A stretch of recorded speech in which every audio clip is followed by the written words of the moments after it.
হযরত আলী কি আমার উপরে কোন রকম ভাবে রাগান্বিত হয়েছে, হযরত আলী কি আমার প্রতি বেজার আছে, আলী কেন আমাকে সালাম আর দেয় না, সালাম না দেওয়ার কারণটা কি? আজকে হযরত আলীকে গিয়ে জিজ্ঞাসা করব। আবার মনে মনে ভাবলেন আলীকে গিয়ে যদি জিজ্ঞাসা করি ওই রাগটা যদি আমাকে ছেড়ে দেয়, অতএব আলীকে জিজ্ঞাসা করব না। এই বিচারটা আমার দয়ার নবী মায়ার নবী সাল্লাল্লাহু তাআলা আলাইহি ওয়াসাল্লামকে গিয়া দিব। হযরত ওমর ফারুক রাদিয়াল্লাহু তাআলা আনহু আমার নবীজির কাছে আসলে, আসার পরে সালাম দিলেন, আসসালাতু আসসালামু আলাইকা ইয়া রাসূলুল্লাহ, আসসালাতু আসসালামু আলাইকা ইয়া হাবিবাল্লাহ। নবী গো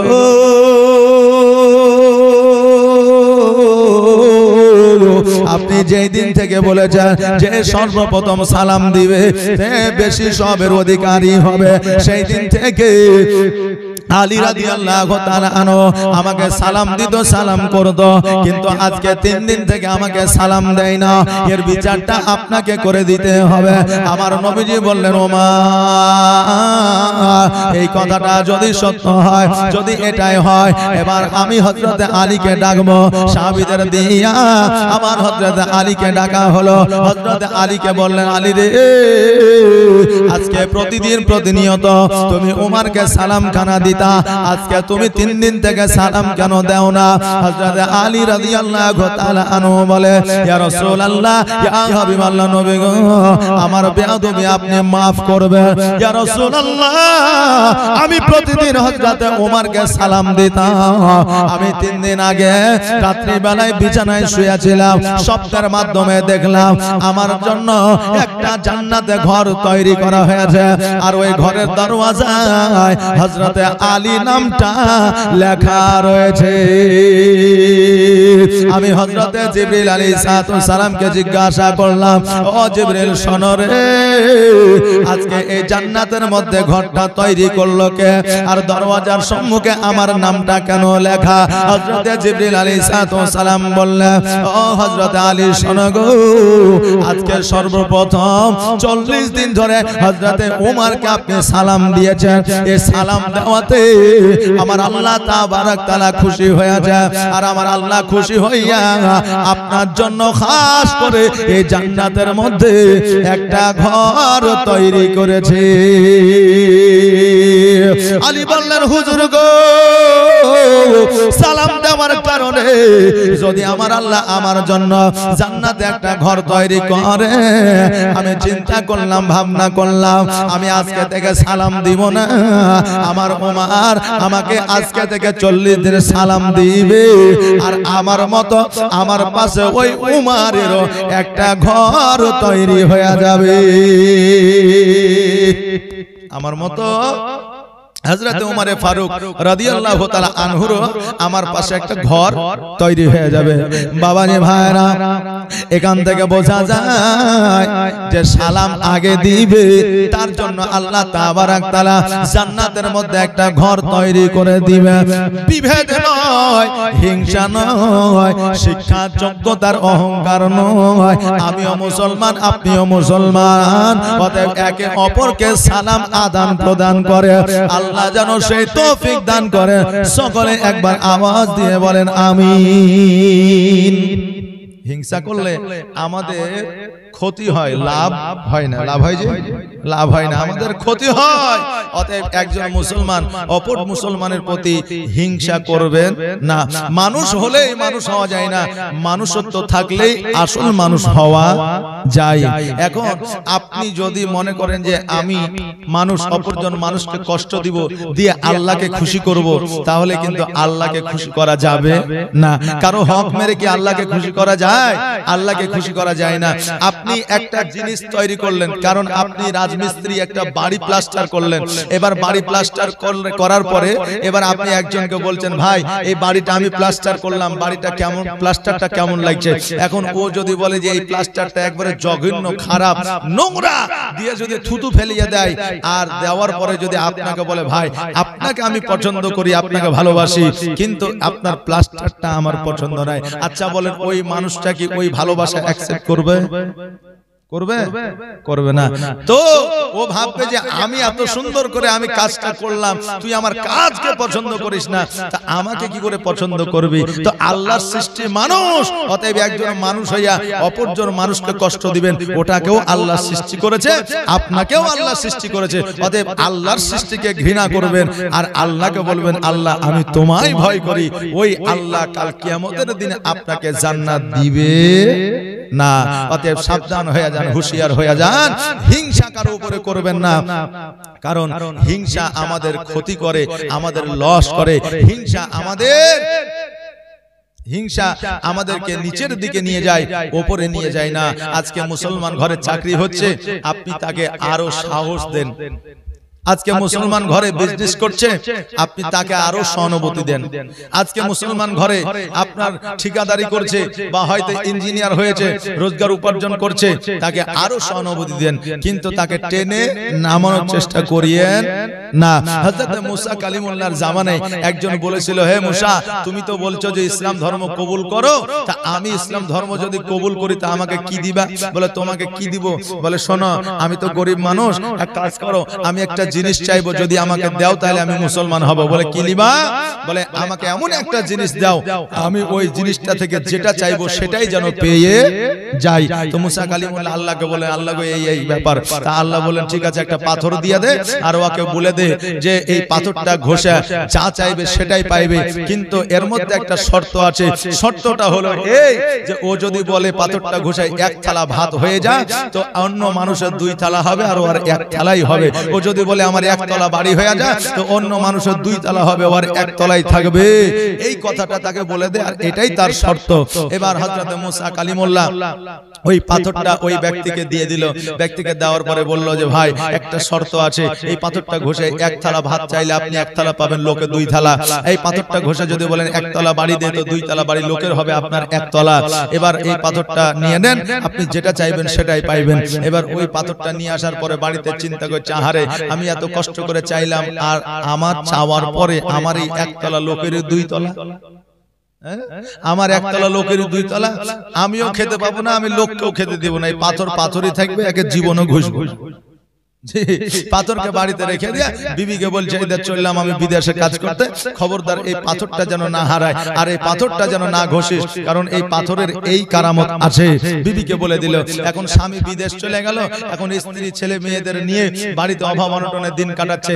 এখন তো ফোন পে, গুগল পে, তারপরে ইন্টারনেট, তারপরে অ্যাকাউন্ট, কত কিছুর ব্যবস্থা টাকা পাঠানোর। কিন্তু তখনকার আমলে চিঠির দ্বারা টাকা পাঠালেও 1 মাস লাগতো। জি, তো এই জন্য টাকা পয়সা আসে না। তখন বিবি কষ্ট আছে, এই জন্য পাথর ঘষে দিয়েছে, বলেছে 1 তলা বাড়ি হয়ে যায়, লোকের 2 তলা হয়ে গেছে। ও প্রতিদিন 1 থালা করে ভাত চাই, লোকের 2 থালা করে হয়। এবার 1 মাস পরে যখন স্বামী বাড়ি আসছে, দেখছে সারা গায়ে 2 তলা বাড়ি। ও চিন্তা করছে যে আর কাম নাই, কাম সেরে দিয়েছে, কারণ আমার বিবি পাথর ঘষে দিয়েছে। অতএব আমি তো এই গ্রাম আর চিনতে পারছি না, যেই জায়গাটায় 1 তলা বাড়ি থাকবে জেনে নিব ওটাই আমার বাড়ি। জি, এবার গুটি গুটি পায়ে বাড়িতে গেছে। যাওয়ার পরে বিবিকে বলছে পাথর ঘষেছিস? বলে হ্যাঁ। বলে কেন? বলে অভাব অনটনের দিন যাচ্ছিল, কি করব, ছেলেরা খেতে পাচ্ছিল না, তাদের কান্না সহ্য হচ্ছিল না, এই জন্য পাথরটা ঘষেছি। এখন বিবিকে তো আর মারতে পারে না, আর বিবিকেও বিবির প্রতি অত্যাচার করতেও পারে না। পাথরটা নিয়ে এসে চুপচাপ একটা জায়গায় বসে আছে। বসার পরে চিন্তা করছে যে এদেরকে ধ্বংস কি করে করা যায়, যাদের 2 তলা তাদেরকে কি করে ধ্বংস করা যায়। এখন শয়তান বুদ্ধি দিচ্ছে, খ্যাপা কথাকার তুই বুদ্ধি পেয়েছিস না, তোর 1 তলা বাড়ি হলে লোকের 2 তলা হয়েছে, তোর 1 থালা ভাত হলে লোকের 2 থালা হয়েছে, তো তুই বল পাথরটা ঘষে দিয়ে যে আমার 1 চোখ কানা হয়ে যায়, তো লোকের 2 চোখ কানা হয়ে যাবে। আর চোখটাই তো মানুষের সম্পদ, 2 তলা নিয়ে কি করবে? তুই তো তাও 1 চোখে দেখতে পাবি, ওরা তো দেখতেই পাবে না। ও বলছে এটাই সবচাইতে ভালো বুদ্ধি। সঙ্গে সঙ্গে পাথরটা ঘষে দিয়ে বলছে আমার 1 চোখ কানা হয়ে যায়, আর 1 চোখ কানা লোকের 2 চোখই কানা। এখন বুঝলেন একে অপরের প্রতি হুড়াহুড়ি শুরু হয়ে গেছে। আল্লাহ ডাক দিয়ে বলছে মুসা রে, এ নেওয়ার যোগ্যতা এর মধ্যে নাই, অতএব পাথরটা কেড়ে নিয়ে আয় আর আমি আল্লাহ আমি প্রত্যেককে চক্ষু ফিরিয়ে দিলাম। জোরে বলেন সুবহানাল্লাহ। তো বাপজি ভাইরা বোঝা যায় যে হিংসায় আমাদের ক্ষতি হয়, লাভ হয় না। যদি কেউ আগে বেড়ে যায়, তার আপনার কি বলে, তার সেই যদি আপনার ক্ষমতা থাকে, তার মধ্যে যদি সেই ট্যালেন্ট থাকে, তো তাকে আরো সাহস দেন, তাকে আরো সহানুভূতি দিয়ে তাকে এগিয়ে যাওয়ার তাকে রাস্তা আপনি তৈরি করে দেন। এতে আপনার নাম হবে, আপনার দেশের নাম হবে, আপনার গ্রামের নাম হবে, আপনার প্রতিবেশীর নাম হবে। আল্লাহ তাবারক তাআলা বললেন, আমি প্রতিভা সবাইকে দিই না, আর যাকে দিই সে যে খাটাতে পারে না, তার মতো দুর্ভাগ্যবান আর জগতে কেউ থাকে না। প্রতিভা আল্লাহ সবাইকে দেয় না। বাবা যে ভাইরা, আমার দয়ার নবী মায়ার নবী সাল্লাল্লাহু তাআলা আলাইহি ওয়াসাল্লাম বললেন, ও হযরত আলী, আজকে সালাম দেওয়ার কারণে আল্লাহ তাবারক তাআলা তোমার জন্য জান্নাতে ঘর তৈরি করেছে। ওমর, আজকে এই ঘরের জন্য তোমাকে সালাম দেয় না, আজকে থেকে তুমি হযরতে আলীকে সালাম দিবে, আর হযরতে আলীকে সালাম যখন তুমি দিবে, তোমার জন্য জান্নাতে একটা ঘর তৈরি হবে। আলী রে, আজকে হযরতে আলী সালাম ওমর তোমাকে দেয় না, তার মানে আলীর মধ্যে কোনো অহংকার নাই, আলীর মধ্যে কোনো আপনার রাগ নাই, আলীর মধ্যে তোমার প্রতি কোনো জুলুম নাই। অতএব তোমার একটা জান্নাতে ঘর তৈরি হোক, এই জন্য সালামটা দেয় না, তুমি আগে সালাম দিবি। আমার নবীজি হযরত ওমর ফারুক রাদিয়াল্লাহু তাআলা আনহুকে বুঝা দিলে, আমরা নবীর উম্মতি হইয়া এখনো পর্যন্ত বুঝতে পারলাম না সালামটা আগে দিব না পরে দিব। অনেকে চিন্তা করে আমরা পরে দিব, যারা আলেম ওলামা আছে তারাই আগে দিবে। না না না, আপনি সুযোগ পেলে সালাম দেন, আর সালামের উত্তর কানা যে যাকে সালাম দিবে, সালাম দিয়ে দিলে যে শুনবে তার প্রতি সালামের উত্তর দেওয়া ওয়াজিব হয়ে যাবে। অতএব সে সালামের উত্তর দিবে, আপনি আগে সালাম দিবেন বলে আপনি বেশি সবের অধিকারী হবে। আমার দয়ার নবী মায়ার নবী সাল্লাল্লাহু তাআলা আলাইহি ওয়াসাল্লাম জগতের মধ্যে আসিয়া ইতিম হালাতে কত না কষ্ট করিয়া, কত না দুঃখ কষ্ট ব্যথা বেদনা সহ্য করিয়া আজকে মানুষের মধ্যে সালাম দিয়ে গেছে, আজকে মানুষের মধ্যে নামাজ দিয়ে গেছে, আজকে মানুষের মধ্যে রোজা দিয়ে গেছে, আজকে মানুষের মধ্যে প্রেম প্রীতি ভালোবাসা দিয়ে গেছে, নারীদের সম্মান বাড়ায় গেছে। আমার আল্লাহ তাবারক তাআলা আল কোরআনে বলেছেন, ওয়া আম্মা বিনিমাতি রাব্বিকা ফাহাদ্দিস, বান্দারে তোমরা যারা আমার নিয়ামতের প্রশংসা করো, আমি আল্লাহ আমার প্রশংসা করা হয়। জোরে বলা যাবে না সুবহানাল্লাহ। জগতের মধ্যে আপনার সন্তান আপনার জন্য নিয়ামত হয়ে এসেছে, জগতের মধ্যে আপনার স্ত্রী আপনার জন্য নিয়ামত হয়ে এসেছে, জগতের মধ্যে আপনার আত্মীয় স্বজন আপনার জন্য নিয়ামত হয়ে এসেছে, জগতের মধ্যে সাপ বিচ্ছু ঘোড়া, জগতের মধ্যে আপনার পিপিলিকা, জগতের মধ্যে আপনার ছাগল বকরি গরু যাবতীয় যাহা কিছু এসেছে সবই মানুষের নিয়ামত হিসাবে এসেছে। সব চাইতে বড় নিয়ামত আমার আকা আপনার আকা জনাবে মুহাম্মদ রাসূলুল্লাহ সাল্লাল্লাহু তাআলা আলাইহি ওয়াসাল্লাম জগতের মধ্যে এসেছে 12 রবিউল আউয়ালে 570 খ্রিস্টাব্দে, যখন আমার নবীজি জগতের মধ্যে আসলেন, সেই দিন জগতের মধ্যে আবির্ভাব ঘটালেন হযরত আব্দুল মুত্তালিব রাদিয়াল্লাহু তাআলা আনহু কাবা ঘরের মধ্যে যেন আপনার বসে আছে। হঠাৎ করে দেখতে পায় কাবা ঘর যেন মা আমিনার ঘরের দিকে যেন ঝুঁকে গেছে। এবার হযরত আব্দুল মুত্তালিব রাদিয়াল্লাহু তাআলা আনহু তিনি চিন্তা করেন, আল্লাহ এই কাবা ঘরকে ইসমাইলের হাত দ্বারা, হযরত ইব্রাহিম আলাইহিস সালামের হাত দ্বারা পাথর দিয়ে এত শক্ত করে বানিয়েছেন, এত শক্ত করে বানানোর পরে আজকে কাবা ঘর কেন মা আমিনার ঘরের দিকে ঝুঁকে গেছে? হযরত আব্দুল মুত্তালিব রাদিয়াল্লাহু তাআলা আনহু উনি যখন আল্লাহর দরবারে এই নালিশ করলেন, কিছুক্ষণ পর পরে আব্দুল মুত্তালিব রাদিয়াল্লাহু তাআলা আনহু চিন্তা করে, আল্লাহ গো, আমি বুঝে গিয়েছি, জেনে গিয়েছি, আমার আর বুঝতে বাকি নাই। কারণ সেই আমলে আমার আব্দুল মুত্তালিবের চাইতে জ্ঞানী ব্যক্তি আর কেউ ছিল না। কারণ হইল আব্দুল মুত্তালিব রাদিয়াল্লাহু তাআলা আনহুকে আমার আল্লাহ এত জ্ঞান দান করেছিলেন যে আব্দুল মুত্তালিব রাদিয়াল্লাহু তাআলা আনহু মানুষের স্বপ্নের তাবির করে দিতেন, স্বপ্নের ব্যাখ্যা করে দিতেন, স্বপ্নের বর্ণনা করে দিতেন। হযরত আব্দুল মুত্তালিব রাদিয়াল্লাহু তাআলা আনহু সেই আমলে মানুষের রোগ ভালো করার জন্য ওষুধ দিতেন, গাছগাছড়া দিতেন। আব্দুল মুত্তালিব রাদিয়াল্লাহু তাআলা আনহু সেই আমলে আরবের মধ্যে 10 জন ব্যক্তির মধ্যে উনিও একজন ধনী ব্যক্তি ছিলেন। আব্দুল মুত্তালিব চিন্তা করে, আল্লাহ গো, আমি বুঝে গিয়েছি, জেনে গিয়েছি, আজকে আখেরি জামানার পয়গম্বর মুহাম্মদ রাসূলুল্লাহ সাল্লাল্লাহু তাআলা আলাইহি ওয়াসাল্লাম জগতের মধ্যে এসে গিয়েছে, যার জন্য কাবার দিকে ঝুঁকে গেছে। সঙ্গে সঙ্গে আমার আব্দুল মুত্তালিব রাদিয়াল্লাহু তাআলা আনহু মা আমিনার বাড়ির দিকে যেন চলতে আরম্ভ করলেন। কিছু দূর থেকে তাকায়া দেখে যেন আমিনার বাড়ির সম্মুখে, দরওয়াজার সম্মুখে 2 জন মানুষ যেন দাঁড়ায় আছে। আব্দুল মুত্তালিব চিন্তা করে, আল্লাহ গো, সেই আমিনার, আমি আব্দুল মুত্তালিব ছাড়া আর কেউ নাই। যে আমিনার বাড়িতে কোনো লোক আসার মতো না, যে আমিনার কোনো আত্মীয় স্বজন আসে না। আজকে 2 জন ব্যক্তি আমিনার দরওয়াজার সম্মুখে দাঁড়ায় আছে, কারণটা কি? আব্দুল মুত্তালিব গুটি গুটি পায়ে গিয়ে জিজ্ঞাসা করে, ও আল্লাহর বান্দারা, আজকে তোমরা কে, কোথা থেকে এসেছো, তোমাদের পরিচয়টা কি? আজকে আমার বৌমা আমিনার বাড়ির সম্মুখে তোমরা দাঁড়ায় আছো, কারণটা কি? ওই 2 জন ব্যক্তি বলে, আব্দুল মুত্তালিব শুনে নাও, জেনে নাও, আমরা হইলাম আল্লাহর ফেরেশতা। মা আমিনা রাদিয়াল্লাহু তাআলা আনহার দরওয়াজার সম্মুখে দাঁড়ায় আছি একমাত্র আমার নবীর সম্মানে, আমার নবীজিকে পাহারা দেওয়ার জন্য দাঁড়ায় আছি।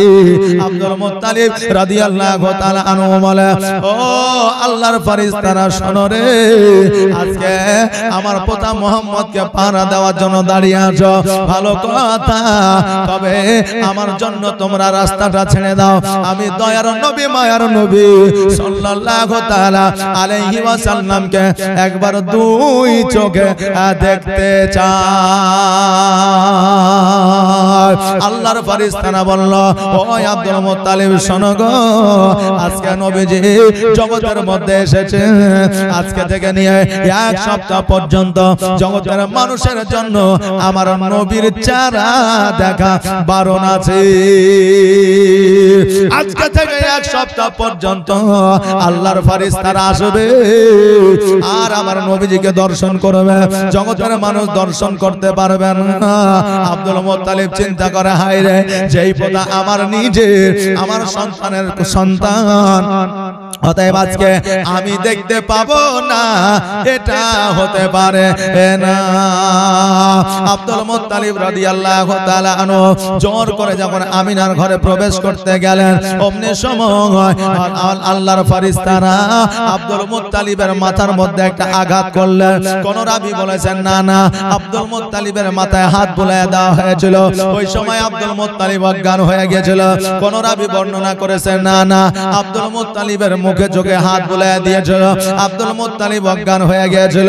কোন রাবী বর্ণনা করেছে আব্দুল মুত্তালিব রাদিয়াল্লাহু তাআলা আনহুর মাথায় হালকা করে আঘাত দেওয়া হয়েছিল, আব্দুল মুত্তালিব অজ্ঞান হয়ে গিয়েছিল। 1 দিন নয়, 2 দিন নয়, 4 দিন নয়, 5 দিন নয়, 7 দিন পর্যন্ত অজ্ঞান অবস্থায় আমিনার দরওয়াজার সম্মুখে শুয়ে রয়েছিলেন। জোরে বলেন সুবহানাল্লাহ। 1 সপ্তাহ পরে যখন আমার আব্দুল মুত্তালিব রাদিয়াল্লাহু তাআলা আনহুর যখন আপনার জ্ঞানটা ফিরে গেল, দেখছে আর দারওয়ান নাই, দেখছে আর সিকিউরিটি নাই, দেখছে আর আল্লাহর ফেরেশতারা নাই, মা আমিনার ঘরে গিয়ে আপনার প্রবেশ করলেন। প্রবেশ করার পরে আমার আব্দুল মুত্তালিব ডাক দিয়ে বলে, আমিনা আর দেরি করিও না রে মা, দাও দাও আমার পোতাকে একবার আমার কোলে উঠে দাও, আমার পোতার কপালে একবার চুম্বন করার সুযোগটা করে দাও। কেননা আজকে আব্দুল্লাহ আজকে বিদায় নিয়ে অন্ধকার কবরে চলে গেছে। আমার আব্দুল্লাহর যে যন্ত্রণা ব্যথা বেদনা আমি আজও পর্যন্ত সহ্য করতে পারি না।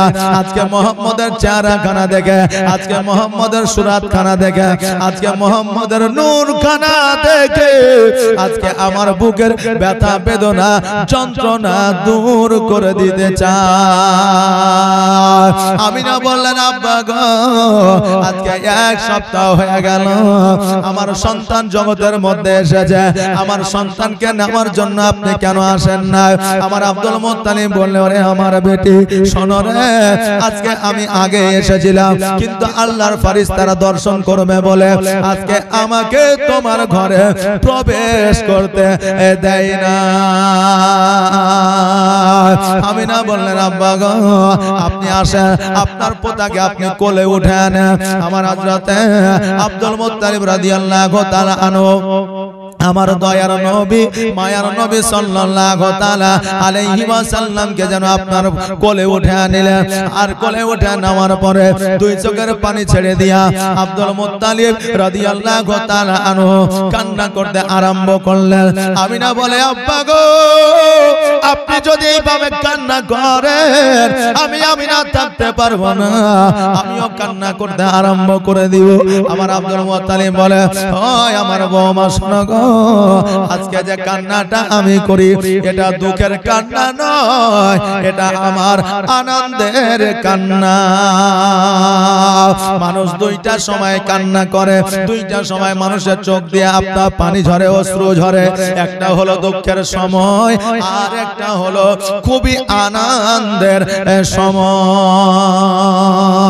আমি না বলতেছে ওগো আব্বা জান আজকে আমাদের সন্তান জগতের মধ্যে এসেছে কিন্তু আমাদের মক্কার একটা রীতি আছে, মক্কার একটা আপনার প্রথা আছে যে তাইফবাসীরা মক্কার সন্তানদের লালন পালন করে দিবে।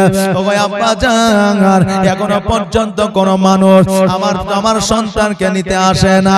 আব্দুল মুত্তালিব রাদিয়াল্লাহু তাআলা আনহু খবরটা যেন আপনার তাইফে পৌঁছায়া দিলেন। যেমনই পৌঁছায়া দেওয়া সমস্ত তাইফবাসীরা আমার নবীজিকে নেওয়ার জন্য আপনার তাইফ থেকে মক্কায় যেন রওনা আপনার দিয়ে দিল।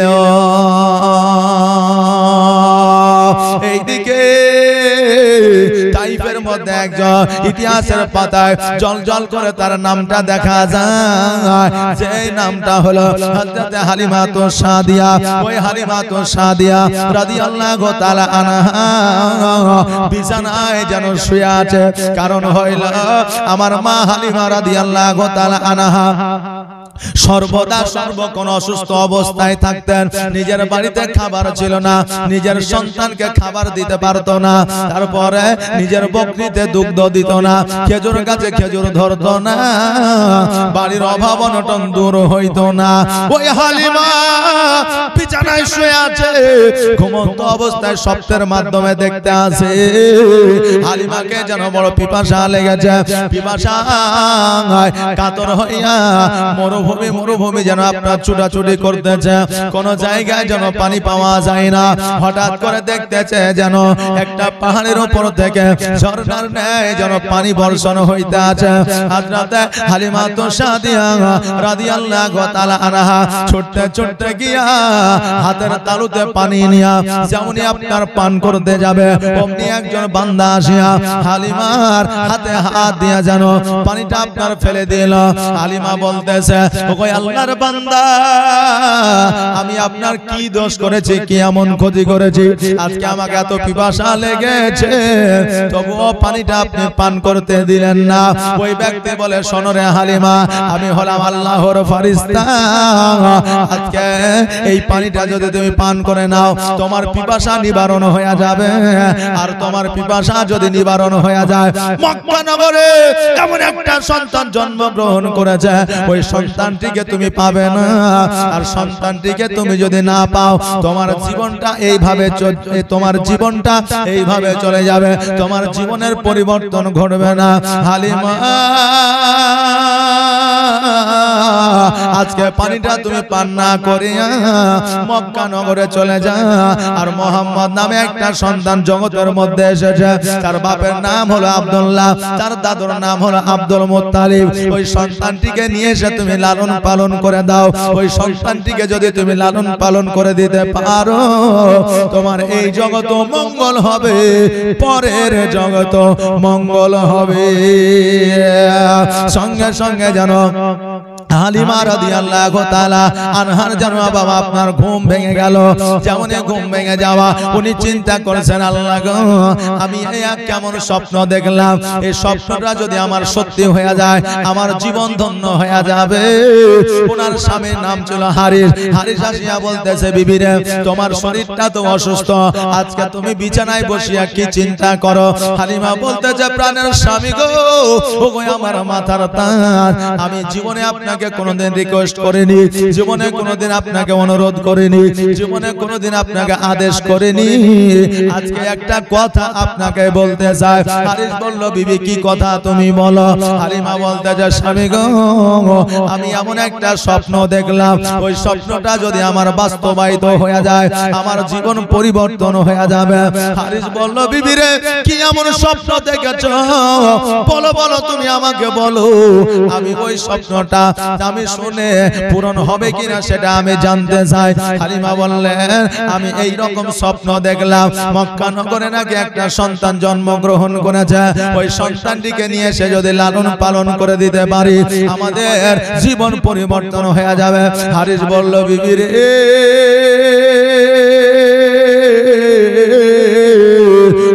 আমার বিবেচনা, আজকে আমাদের বাড়িতে অভাব অনটন আছে বলে, আজকে আমাদের বাড়িতে খাবার নাই বলে, আজকে তুমি অসুস্থ বলে, তুমি নিজের সন্তানকে সঠিকভাবে দুগ্ধ দিতে পারো না বলে, আজকে মক্কায় কেউ আমাদের সন্তান দেয় না।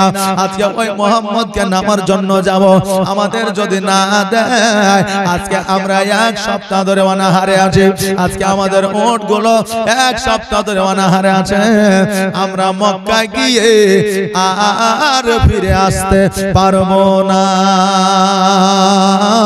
অতএব হালিমা, আমরা মক্কায় সন্তান নেওয়ার জন্য যাব না। হালিমা বললে, স্বামী গো, আমি আপনাকে লাস্ট বার শেষবারের মতো বলছি, স্বামী, এবারের মতো কথাটা আমার শুনেলেন। কারণ হইল, আজকে যদি সন্তান না পায়, না খেয়ে মারা যাব, কিন্তু সন্তান নেওয়ার জন্য আর মক্কায় যাব না। এখন স্বামী বলল, বিবি রে, তুমি যখন আমাকে রিকোয়েস্ট করে বলছো, তবে আমি তোমার কথা মেনে নিলাম, তবে যাওয়ার সময় আমরা হেঁটে যাব। মোহাম্মদকে যদি পাই, আমরা আসার সময় উটের পৃষ্ঠে চেপে আসব, আর যদি নাও পাই, তবু উটের পৃষ্ঠে চেপে আসব। আহারে বাবা যে ভাইরা, আগে নয়, এখনো পর্যন্ত স্বামীরা যদি রাগ করে, বিবিরা যদি একটু মিচকে হাসি দিয়া কথা বলে, ওই স্বামীর আপনার রাগ আর থাকে না। আর বিবিরা যখন বাবা রাগ করে, স্বামী একবার মিচকি হাসি কেন, দাঁত বের করে হাসলে ওই বিবির রাগ ভাঙে না, যতক্ষণ পর্যন্ত আপনার কসমেটিকের দোকানে ফেয়ার এন্ড লাভলি আর আপনার কসমেটিক আর নতুন শাড়ি না দিলে তাদের রাগ ভাঙা সম্ভব হয় না। আমার মায়েরা যদি রাগ করে বুঝলেন, তো এখন স্বামী যদি হাসে, তো স্বামীর হাসি দেখে তাদের রাগ ভাঙে না। আর স্বামীর জন্য যদি স্ত্রী যদি রেগে যায়, তো স্বামী যদি রেগে যায়, তো স্ত্রী যদি একটু মিচকে হাসি দিয়ে দেয়, তো তাতেই স্বামীর রাগ ভেঙে যায়। বাবজি ভাইরা, আজকে নয়, আগে থেকে নারীদেরকে আমার আল্লাহ তাবারাক তাআলা এমন একটা নিয়ামত দান করেছে যে পুরুষরা ওই স্ত্রীদের দেখলে তাদের সমস্ত পেরেশানি দূর হয়ে যায়। আহারে বাবা যে ভাইরা, প্রত্যেকটা স্বামী মাঠে কাজ করে, রাজমিস্ত্রি কাজ করে, বিদেশে 1 বছর 2 বছর থাকে। এবার যখন কাজকর্ম করে তার শরীরে আলানি থাকে, কাজকর্ম করে যখন কাজের প্রতি তার অনীহা তৈরি হয়ে যায়, বাড়িতে যখন ফিরে আসে বিবি সন্তান কন্যাকে দেখে তার শরীরে আবার পুনরায় এনার্জি ফিরে আসে। এই জন্য আমার দয়ার নবী মায়ার নবী সাল্লাল্লাহু তাআলা আলাইহি ওয়াসাল্লাম নিজের স্ত্রীদেরকে একটা বড় নিয়ামত আমার আল্লাহ দিয়েছে। এই যুবকরা শুনে নাও, তোমাদের স্ত্রীরা তোমাদের জন্য নিয়ামত। আপনি বলবেন হুজুর, যেই বিবিকে দেখলে বিবির মুখের হাসি দেখতে পাই না, যেই বিবি লক্ষ্মী ভান্ডারের টাকা পায় একটা টাকাও অ্যাকাউন্ট থেকে তুলে দেয় না, যেই বিবি আজকে বিড়ি বাঁধিয়া আমি যদি বিড়ি খেতে চাই তো বলে দোকান থেকে কিনে লাও, বিড়ি বাঁধিয়া বিড়ি আলাকে দেয় কিন্তু আমাকে দেয় না, ওই বিবি কি করে আমার জন্য নিয়ামত হতে পারে? আমরা বলতেই পারি নাকি বলে, ওই বিবি কি করে নিয়ামত হতে পারে? শোনো, আজকে তোমাদেরও দোষ আছে। কেমন দোষ? আজকে বিবাহ করেছে 4 বছর 5 বছর বিবাহ করা হয়েছে, ও রাজমিস্ত্রি কাজ করে বা অফিসে কাজ করে বা চাকরি করে। এখন বিবি দেখছে আহারে আমার স্বামীটা কাজে বেরিয়ে গেছে, কেমন আছে না আছে একবার খোঁজ খবরটা লি। এখন বিবি ফোনটা ধরে বলছে হ্যালো কেমন আছো, তো ও আবার ঘুরিয়ে বলছে এখন ফোন করার টাইম, ফোনটা রাখো, কাজে ব্যস্ত আছি, এখন কাজ করছে, তুমি এখন ফোন করছো, ফোনটা রাখো, পরে ফোন করিও। এখন বিবি দেখছে তাই তো ভালোভাবে খোঁজ নিতে গেলে আমার স্বামী এইভাবে আমাকে এরকম করছে। আর যখন পর স্ত্রী ফোন করে, গার্লফ্রেন্ড ফোন করে, তখন ফোনটা কানে নিয়ে এই দেখেন এইভাবে ধরে নিলে, আর মোটরসাইকেলে চালাক, আর ইটি ভাঙুক, আর রাজমিস্ত্রি কাজই করুক, ছেলে পিলেকে পড়াক, অফিসে কাজ করুক, ও বলবে যে হ্যাঁ জানো বলো, যে তা বলবে না বলো, বলে জানো বলো, কইলজা বলো, এখনো বলে তুমি কি ব্যস্ত আছো? আরে না না ব্যস্ততা নাই, একটু অফিসে কাজ করছি, লেবাররা কাজ করছে, আমার কোনো কাজ নাই, বলো। ও গার্লফ্রেন্ডের সাথে পর স্ত্রীর সাথে সারা দিন কথা বললে ব্যস্ততা নাই, তার মধ্যে কোনো অনীহা নাই। কিন্তু নিজের স্ত্রী যখন ফোন করে, এই কাজের সময় ফোন করে না, খবরদার রাত 9টার পরে ফোন করবে। আচ্ছা স্বামীরা যদি এরকম করে তো মায়ের লক্ষ্মী ভান্ডারের টাকা দিবে? দিবে না। আমার বাবা যে ভাইরা, বিবিরা আল্লাহর তরফ থেকে কেমন নিয়ামত আপনাদের একটু বলে দেয়া যায়। যেই বিবির সঙ্গে আপনার রক্তের কোনো সম্পর্ক নাই, যেই বিবির সঙ্গে আপনার বংশের কোনো সম্পর্ক নাই, যেই বিবি যেই দিন থেকে আপনাকে কবুল করে ও কাবিল তো জামিয়া পড়ে নিয়েছে, সেই দিন থেকে নিজের বাপের চাইতে, মায়ের চাইতে, নিজের ভাইয়ের চাইতে, নিজের বোনের চাইতে, নিজের বংশের চাইতে, নিজের চাচার চাইতে, চাচির চাইতে আপনার প্রতি দয়া মায়া সেই দিন থেকে বেড়ে গেছে। জোরে বলেন সুবহানাল্লাহ। শুধু এটাই নয়, আপনার সন্তানকে আপনার স্ত্রী 10 মাস 10 দিন গর্ভে রাখিয়া ওই সন্তানকে পৃথিবীর আলো দেখাবে, 2 বছর দুগ্ধ পান করায়া ওই সন্তানকে বড় করবে, আর ওই সন্তানকে লালন পালন করবে।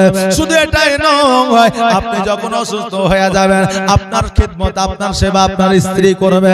আপনি যখন বিছানাগত হয়ে যাবেন আপনার প্রস্রাব পায়খানা আপনার স্ত্রী পরিষ্কার করে দিবে। যার সঙ্গে আপনার রক্তের সম্পর্ক নাই, বংশের সম্পর্ক নাই, তবু আপনার এত খিদমত করবে।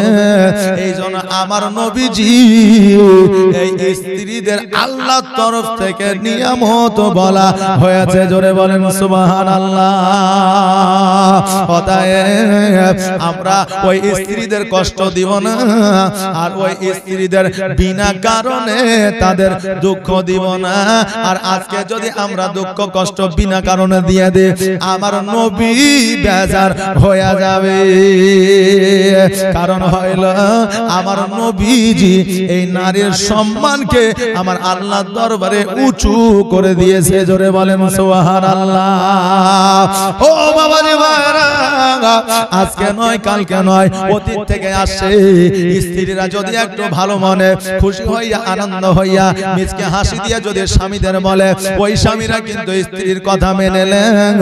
আমার হালিমাতুস সাদিয়া রাদিয়াল্লাহু তাআলা আনহার কথা শুনে নিলেন, আর বললেন বিবি রে আমি যাব ঠিকই, কিন্তু যাওয়ার সময় হাঁটতে হাঁটতে যাব, আসার সময় ওটার পৃষ্ঠে চেপে আসব।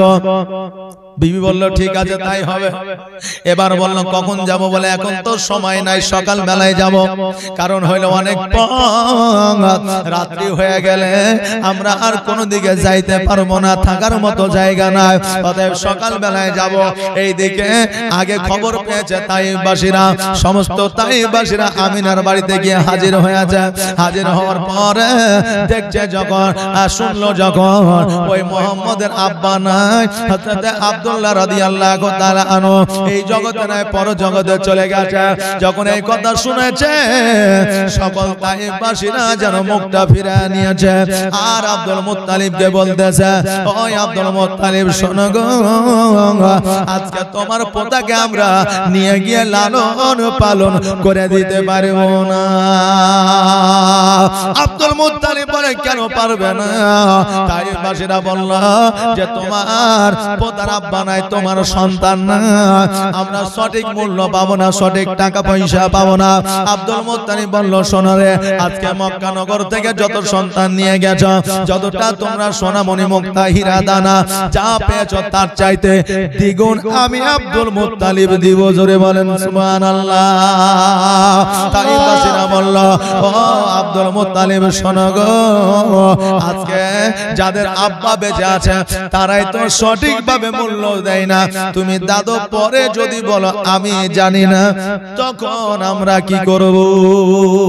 অতএব তোমার পোতাকে নিয়ে গিয়ে আমরা লালন পালন করতে পারবো না, আমরা নিয়ে যাব না। এইদিকে আমার আব্দুল মুত্তালিব রাদিয়াল্লাহু তাআলা আনহু দুই চোখের পানি ছেড়ে দিয়ে কান্দা, তবে কি আমার সন্তান আমার পোতাকে কি কেউ নিয়ে যাবে না? এইদিকে মা আমিনা রাদিয়াল্লাহু তাআলা আনহা উনিও কান্না করে, আল্লাহ গো আমার সন্তানকে কি কেউ লালন পালন করে দিবে না? আল্লাহ গো আজকে যদি আমার সন্তানকে কেউ না নিয়ে যায়, আমি আমিনা আমি নিজে আমার সন্তানকে দেখাশোনা করব। তাইফবাসীরা চিন্তা করে, ওরে আমার বন্ধু বান্ধবীরা শোনো রে, এ মুহাম্মদের চেহারা নাকি নুরানিময় চেহারা, এ মুহাম্মদের চেহারা নাকি খুব সুন্দরময় চেহারা। ও তাইফবাসীরা আর দেরি নয়, দেরি নয়, চলো আমরা সন্তানটিকে নি আর না নি এই সন্তানের চেহারাটা একবার দেখে নি। এবার সকল তাইফবাসীরা এক এক করে যখন আমার নবীজিকে দেখতে আরম্ভ করলো, আমার নবীজি যেন কারোর দিকে তাকায় না, চোখটা যেন একবারের জন্য খোলে না। মা আমিনা কান্দে হায় রে, মা আমিনা কান্দে হায় রে, ছেলে কোলে তুলিয়া কে বাজাবে আমার সোনা আলাল কে লইয়া, কে বাজাবে আমার সোনা আলাল কে লইয়া। আর তাইফ যখন এলো নগরে, শিশু নবী মুস্তাফাকে আদর করে, আর কোলে নিয়ে ফিরিয়ে দিল গরিব এতিম বলিয়া, কে বাজাবে আমার সোনা আলাল কে লইয়া, কে বাজাবে আমার সোনা আলাল কে লইয়া। মা আমিনা কান্দে হায় রে, মা আমিনা কান্দে হায় রে, ছেলে কোলে তুলিয়া, কে বাজাবে আমার সোনা আলাল কে লইয়া। আমিনা চিন্তা করে, আল্লাহ গো সকল তাইফবাসীরা আসলো আর আমার নবীকে দেখলো, দেখার পরে সবাই ফিরে গেল, আমার বেটা মোহাম্মদকে কেউ নিয়ে গেল না। আমিনা এই বলে আপনারা কান্না করছেন। আর কবি কবির ভাষায় কি বলছেন? আর দিব না দিব না কাউকে,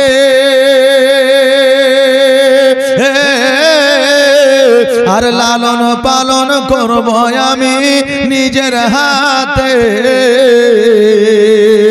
আর মায়ামিনার দিল বলে, মায়ামিনার দিল বলে, দেখব পরাণ ভরিয়া, কে বাজাবে আমার সোনা লাল কে লইয়া, কে বাজাবে আমার সোনা আলাল কে লইয়া মা আমিনা কান্দে হায়রে মা আমিনা কান্দে হায়রে ছেলে কোলে তুলিয়া কে বাজাবে আমার সোনা আলাল কে লইয়া আর থাকতো যদি ছেলের পিতা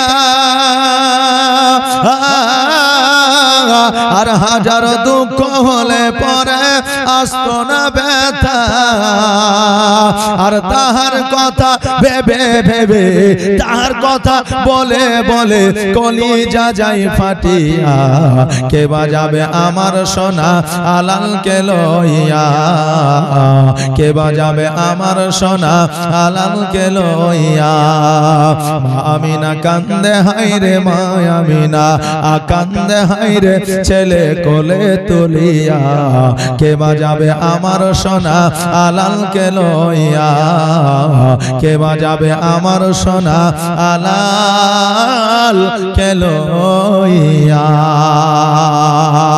ও বাবাজি ভাইরা সকল তাইফবাসীরা আমার আমিনা রাদিয়াল্লাহু তাআলা আনহার সম্মুখে আমার নবীজিকে দেখলো কিন্তু কেউ আমার নবীজিকে নিল না সবাই নবীর চেহারা দেখে তাইফের দিকে রওনা হয়ে গেল এইদিকে সকালবেলা আমার হালিমাতু সাদিয়া রাদিয়াল্লাহু তাআলা আনহা তাইফের দিকে যেন আপনার রওনা হয়ে গেল তাইফে যখন পৌঁছে গেল হালিমা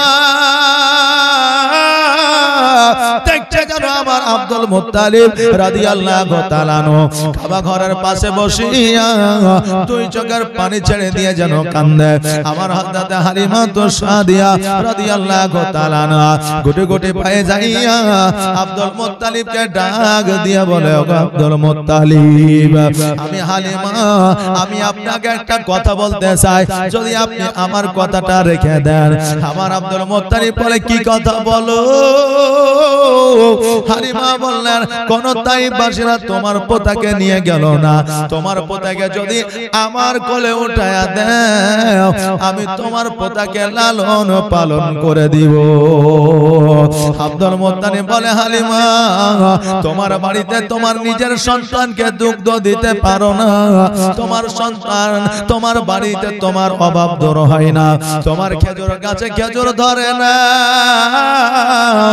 তোমার ছাগল বকটিতে দুগ্ধ দেয় না আজকে যদি আমার পোতাকে তোমার কোলে উঠাতি আজকে মক্কাবাসীরা আজকে একে অপরের কাছে গল্প করবে দেখ রে দেখ আজকে মুহাম্মদের আব্বা নাই বলিয়া এমন এক কন্যার কাছে মুহাম্মদকে উঠা দিল যার কিছুই না এতিম যদি গ্রামে থাকে দেশে থাকে তো দেখবেন ওই এতিমকে যদি কেউ লালন পালন করে তো ভালো করে পড়াশোনা করিয়ে মাস্টার ডাক্তার করে দিলেও দোষ আবার যদি ওই ছেলেটা রাজমিস্ত্রি কাজ করে তো তাও দোষ কেন যে ওই ছেলেটা পড়াশোনা ছেড়ে দিয়ে যদি রাজমিস্ত্রি চলে যায় প্রতিবেশী খোঁজ নেয় না কেন গেল তখন প্রতিবেশী বলে দেখ ওর বাপ নাই মা নাই বলে ছেলেটাকে কাজে পাঠিয়ে দিয়েছে বলে কি বলে না আবার যদি মাস্টার ডাক্তার হয়ে যায় তো এক্সাম্পল উদাহরণ দেয় যে তোর বাপ আছে তোর মা আছে বাইচা যত টাকা লাগবে পড়াবো দরকার হলে ভিক্ষা করে পড়াবো তুই পড় আর ওই ছেলে যদি না পড়ে তো ওই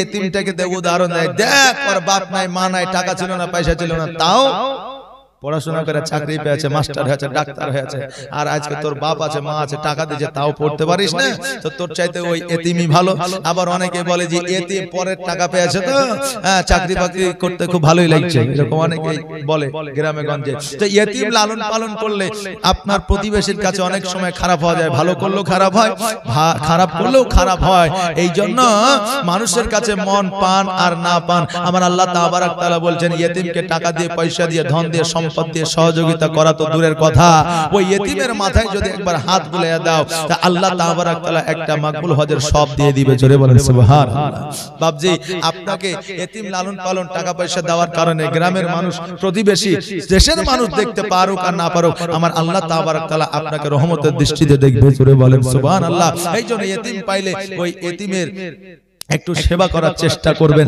আল্লাহ যেন সেই তৌফিক দান করেন। সকলে বলেন আমিন সুম্মা আমিন।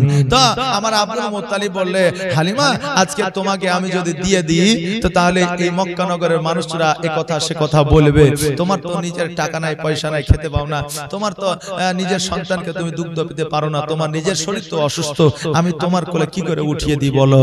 হালিমা বললেন, আব্দুল মুত্তালিব আমি কথা দিচ্ছি আমার যতক্ষণ প্রাণ আছে জান আছে, যতক্ষণ পর্যন্ত আমার জীবন আছে আমি ততক্ষণ পর্যন্ত আমি এই মুহাম্মদকে কষ্ট দিব না। জোরে বলেন সুবহানাল্লাহ। আব্দুল মুত্তালিব যখন এই কথা শুনলেন, এই কথা শোনার পরে আব্দুল মুত্তালিব বলে, হালিমা আজকে শুনে নাও, শুনে নাও, আমি আব্দুল মুত্তালিব যদি আমার পোতাকে তোমার কোলে উঠে দিই, মক্কা নগরে মানুষরা যাই বলুক না কেন তবুও তোমার কোলে আমি উঠে দেব, তার কারণ হইল তোমার কথায় আমি খুশি হয়ে গেছি। তবে হালিমা শোনো, আমার বৌমা আমিনা, আমার আমিনার কাছে যাই একবার বলো, আমার আমিনা যদি সন্তান আমার পোতা মুহাম্মদকে দিয়ে দেয়, আমি আব্দুল মুত্তালিব কোনো বাধা বিঘ্ন করব না। হালিমা রাদিয়াল্লাহু তাআলা আনহা গোটে গোটে পায়ে আমিনা রাদিয়াল্লাহু তাআলা আনহার সম্মুখে যখন গেলেন, যেমনই আমিনার কাছে যাওয়া অমনি যেন আমার দয়ার নবী মায়ার নবী মা আমিনার কোলে থাকা আমার নবীজি হালিমার দিকে যেন টুক টুক করে তাকাতে আরম্ভ করেছে। জোরে বলেন সুবহানাল্লাহ। আমিনা বলতেছে, মুহাম্মদ এত তাইফবাসীরা আসলো রে বেটা, তোমাকে দেখতে চাইলো, তোমাকে দেখলো, সবাই তোমাকে দেখলো, কিন্তু তুমি একবারের জন্য চক্ষুটা খুলে দেখলা না। আর হালিমা যখন তোমার সম্মুখে এসেছে তুমি টুক টুক করে তাকায় দেখো, কারণটা কি? নবী আমার বলে, মা আমি রহমাতাল লিল আলামিন, মা আমাকে আল্লাহ রহমত করে জগতের মধ্যে পাঠিয়েছে, আমি নবী আমার সঙ্গে যারা মহব্বত রাখে, ইশক রাখে, আমার সঙ্গে যারা ভালোবাসা রাখে, আমি নবী তাদেরকে না ভালোবেসে থাকতে পারি না। মা গো আজকে হালিমা তো সাদিয়া রাদিয়াল্লাহু তাআলা আনহা আজকে বাড়ি থেকে আমাকে নিব বলে নিয়াত করে এসেছে, টাকা পয়সা ধন সম্পদ দৌলতে এটার উপরে মাইনে রাখে নাই। ওগো মা আমার প্রতি হালিমার মহব্বত আছে, এই জন্য আমি হালিমার দিকে তাকায়া আছি। আমিনা রাদিয়াল্লাহু তাআলা আনহা বললেন, ও হালিমা বন্ধে আমার শোনো, আজকে আমার বেটা যখন তোমার দিকে তাকিয়েছে, আমি আমিনা কথা দিলাম আমি আর কোন তাইফবাসীকে আমার সন্তান দিব না, তুমি নিয়ে গিয়ে আমার সন্তানকে লালন পালন করে দাও। আমিনা বললেন, হালিমা আমার